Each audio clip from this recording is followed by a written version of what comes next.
Surrender करना है। दिल्ली की तिहाड़ जेल में सरेंडर करना है। 12 बजे तक सरेंडर करेंगे इंजीनियर रशीद। टेरर फंडिंग मामले में आरोपी हैं।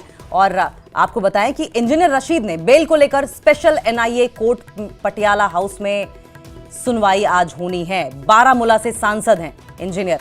चुनाव प्रचार के लिए 10 सितंबर को अंतरिम जमानत उन्हें दी गई थी और अब वापस इंजीनियर रशीद को सरेंडर करना है। दिल्ली की तिहाड़ जेल में वो बंद है और उन्हें बेल दी गई थी चुनाव प्रचार करने के लिए।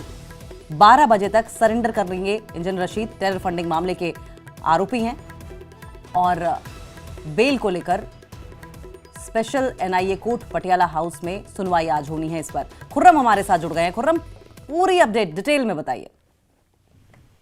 देखिए, इंजीनियर रशीद जो बारामूला से सांसद हैं, उनकी 2 एप्लीकेशन से, यानी कि 2 पिटीशन जो है वो NIA Patiala house special court है उसके अंदर थी।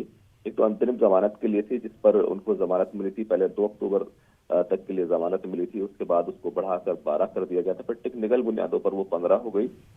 15 के बाद फिर 28 अक्टूबर तक उनको अंतरिम जमानत बढ़ा दी गई थी। जब ये जमानत बढ़ाई गई थी उस वक्त उनके वकीलों की तरफ से सेकंड वीडियो कैसा आया यार? उनकी तरफ से ये कहा गया था कि अब दोबारा से अंतरिम जमानत के लिए वो अप्लाई नहीं करेंगे। कोर्ट ने भी कहा था कि वो सरेंडर करेंगे, लेकिन साथ ही साथ एक दूसरी जो पिटीशन थी उसके तहत वो परमानेंट जमानत, लगातार अंतरिम जमानत क्योंकि बढ़ती जा रही थी, इस वजह से कोर्ट ने जो परमानेंट जमानत का मामला है उस पर सुनवाई नहीं की थी।